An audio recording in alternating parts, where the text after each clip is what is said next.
Welcome to this Employee Benefits Insights How-To session, Reward Post-COVID, sponsored by Bright Horizons.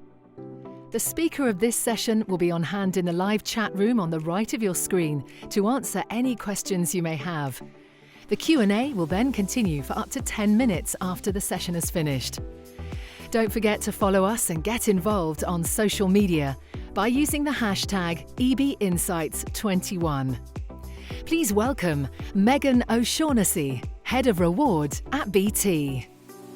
Hi everyone, my name's Megan O'Shaughnessy. I'm the Head of Reward for BT Consumer, and I look after some of the brands that you'll know, such as EE, BT Sport and PlusNet. I'm going to talk to you today a little bit about reward in a pre and a post-COVID world, and how we can take some of the learnings that we've had from the past year into what I see as the new normal, although it is now just our normal. It's not the new normal. This is our normal now. We're in 2021. We're a year after the impact almost, and I think we need to start to map out what COVID has done to reward and how it's shaped it for the future. So we'll get started. So you'll see on my first slide, and it's a bit of a flashback to the past. If we cast our minds back to January 2020, we would have had some really traditional levers at play for reward. And I'm going to talk really generalistically about businesses. I know that some businesses are going to be smaller than others and they may not have all of these levers to play with. But in a very generalist kind of world, most years you will have things like a bonus payment going to employees. You'll have things like an annual pay review, whether that be an inflation review, whether that be a merit-based review, something like that may have happened every year. You would have had things being offered to employees through benefits such as annual leave, whereby people could actually leave the country or their homes and go somewhere else. Season ticket loans, another thing that a benefit seen really, really greatly received by a lot of colleagues, but actually at the moment seems a bit redundant to most. And collaborative working, being in the office. You'll see there's a picture there of a very standard looking type of meeting, which we probably all would have been in, most of our days, some of our days for most of the week. And sometimes I'll be honest, I used to come out of them thinking, oh God, not another meeting. But actually now I'm dying to be in a room with people to collaborate. So January 2020, the world was very different when we look at reward. And if we think about purist reward, we have the levers at play here. So we've got the traditional stuff, but reward for me isn't just about pay and bonus and benefits and all of that kind of stuff. It's about the whole job opportunity for someone. So why is it that they're going to work for you? It's not always just about pay. And most of the time when people leave, you'll find that actually pay is pretty low down on their list for reasons for leaving. So when we think about the world pre-COVID, we probably took a lot of things for granted. We took a lot of the traditional, speaking from a BT perspective, we took a lot of the traditional benefits and things we could use for granted. So, bonus and not just at BT, but at other employees, they would just think that it was a given every year, you would just get this stuff because why wouldn't you? You have an on-target bonus and it would typically be paid out to you. And I think the way in which our mindset has had to shift as reward practitioners, but also as employees, has been to become a bit more compassionate and a bit more empathetic with our employer, because sometimes if we think about what's going on within our own finances and how COVID's affected us, if we think about that at an even greater level, there are even bigger impacts to some organisations, some more than others. BT have been impacted, even though we aren't, we are a very diverse business. We've got high street shops in EE. We've got open reach engineers that are going out fixing broadband, which is so important at the moment. We've got people that work in an office like myself. So there's a really diverse mix, and different people listening to this call, you guys will have different organisations you work for, and everyone's been impacted to some degree, whether it be really badly, like some of our retail colleagues, or not as bad, but there's still been an impact to not only our consumers, but the people that we work with as well. So if we move on, we've got A bit of a slide here about work-life balance, and I really like this slide because I think when we think about COVID, and we remove the kind of traditional reward levers to start with, we've got this kind of immediate work-life balance question that was posed right there back in March last year for those that were forced to work from home. At BT, we have people that worked in our retail stores, and we were able to reposition them into kind of contact center type roles. So we've been able to do a lot of that, but effectively they've been taken out of their usual place of work. For us, the only people that are really still in their usual place of work are the people that work out on the roads, and if they're open reach, they're in homes, they're on the green boxes that you see on the street. And we also have the people still going into our contact centers because, of course, with a lot more people at home using the internet, there's a lot more people that are experiencing either technical issues and they need support. But for those that are forced to work from home, which I know a lot of the organisations that I speak to have had to do, at first, and I speak from personal experience, it was great. It was really good. You could get up in the morning, not probably as early as you usually would, do maybe a bit of a walk, bit of exercise before work, have a real breakfast, not just a takeaway coffee. And actually then sit down to your day, whether it be, I started working on the kitchen table. I migrated to an actual desk because it became unmanageable, but it all felt quite nice. It was a bit of a novelty. You were given a bit of freedom. I could pop out if I needed to during the day, a bit like a lunch break, but that could happen at 11 o'clock, not at 12 or 1. You work around your own diary. But I think what happened was we quickly moved into a bit of a space of something that then ended up being burnout. So we had people thinking, well, I'm not going to take my annual leave, because a lot of people didn't think this was going to last that long. They didn't think that we would still be here talking about this in January 2021 and still at home. So they thought, I'm not going to take my annual leave. It'll be fine by September. I'll be able to take a nice 2-week holiday, myself included. So they didn't take annual leave, because why are you going to take annual leave to sit at home? You'd be working excessive hours, because for those that have children, all of a sudden you became a teacher and someone that was a colleague and an employee. And, for some parts of the day, you'd have to step out and do some other work. But then in turn, what that meant was that once the kids were in bed and dinner was done, you were then logging back on and having to work until 9, 10 p.m. And the expectations of the job didn't go away, right? So we're kind of on this scale, which actually ended up tipping, I think, into the wrong space for a lot of people. And I think what we've come to realize is that we've all had to find our own rhythm with a kind of work-life balance, myself included. I've had to say no to some suggestions because they're just not, can you log on to a call at 7 a.m? Actually, no, I can't. Can you stay online until 8 p.m? Not tonight, I can't. And because we wouldn't necessarily do that in the office. And I think that there are some really great things to come out of COVID from work-life balance. But actually, for some people, that strict kind of regimented way of being in the office from 9 to 5 actually worked for them. And it allowed them the freedom to be able to work around those times in their own worlds. A lot of what we've done has started to blend. Work and life has blended in some cases too much. So there are some good things we can take away, but there are also a few things that we need to ensure don't continue.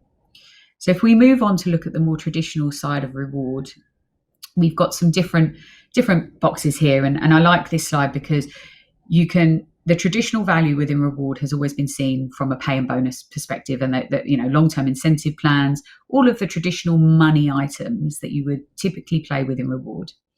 Well, this year and last, some organizations will be in a position where they can't offer those things. They've not had a great year.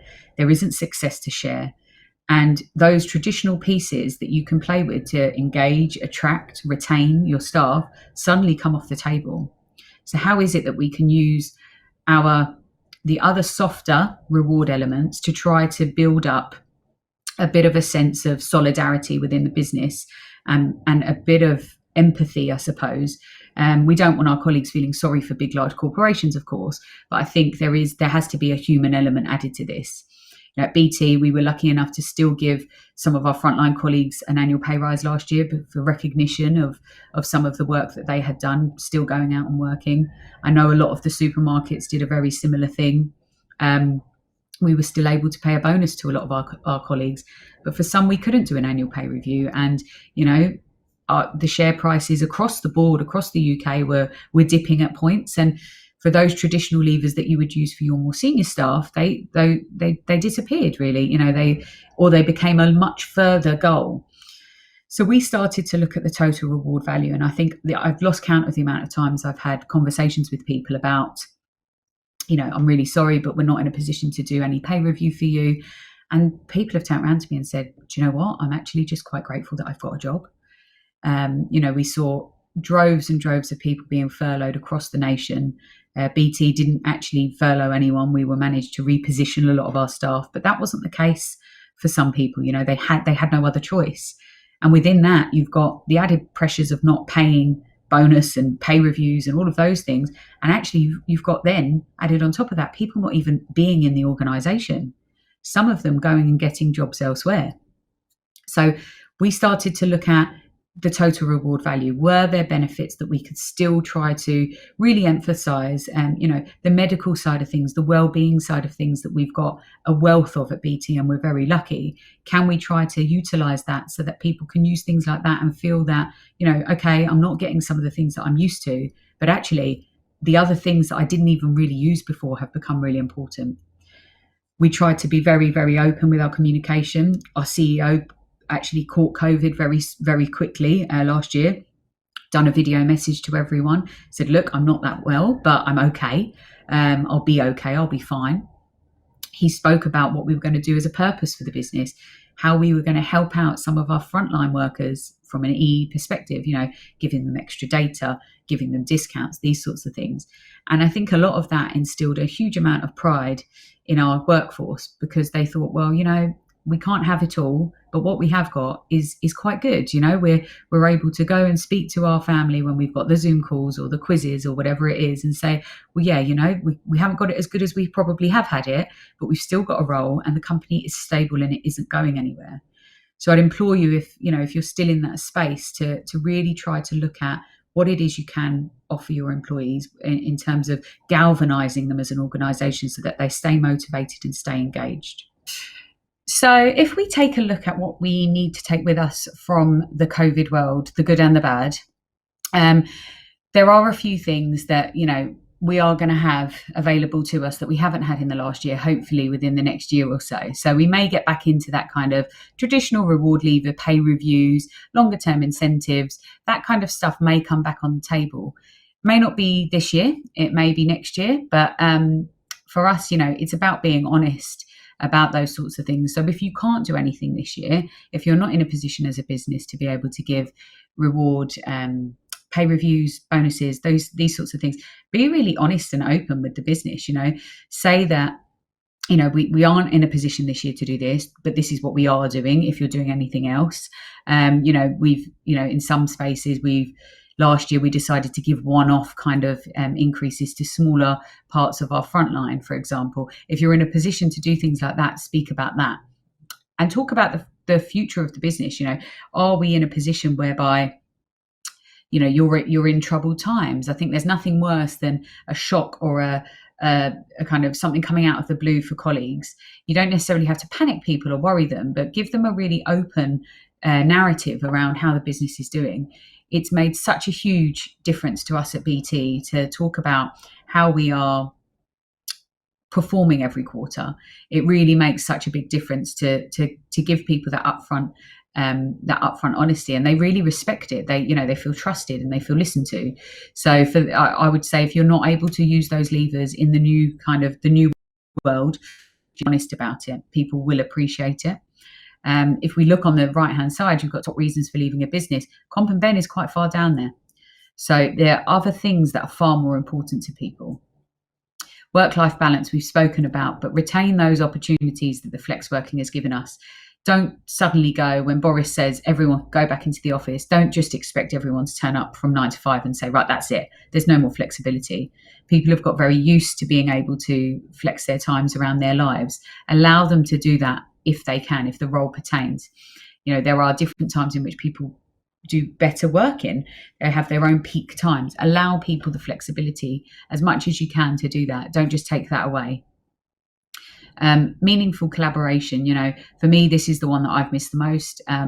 I've made some of the best relationships at work by going for lunch with people, going for dinner or a drink after work. These sorts of things are so important when it comes to galvanizing a relationship and to building a bit of credibility, that people will really want to do this. So allow them to come back in, when they want to, because for some people, there's been working from home might not have been a breeze. They may have other people in the office, in their home office, that they have to work around. So allow them the time to come in, but for some, allow them the time to come in that's going to be effective. So don't just expect people to be there all the time if actually what they're doing can be done from home.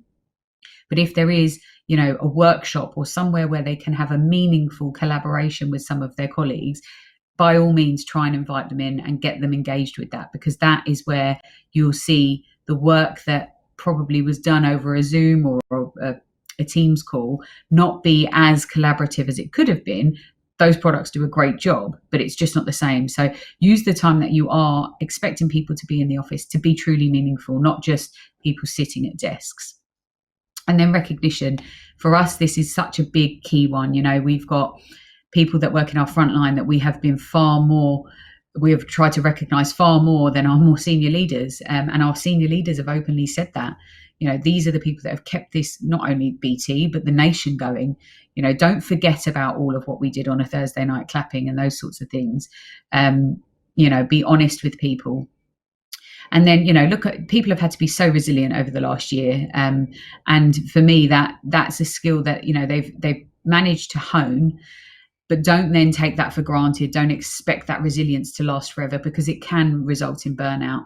Look after your people, look after their mental health, give them an opportunity to talk, because the one thing that they're dying to be able to do is have a chat with their managers when they get back, rather than just having to have a Teams call. So allow them to do that and allow them to be open, give them the kind of freedom that they need to be able to have those conversations.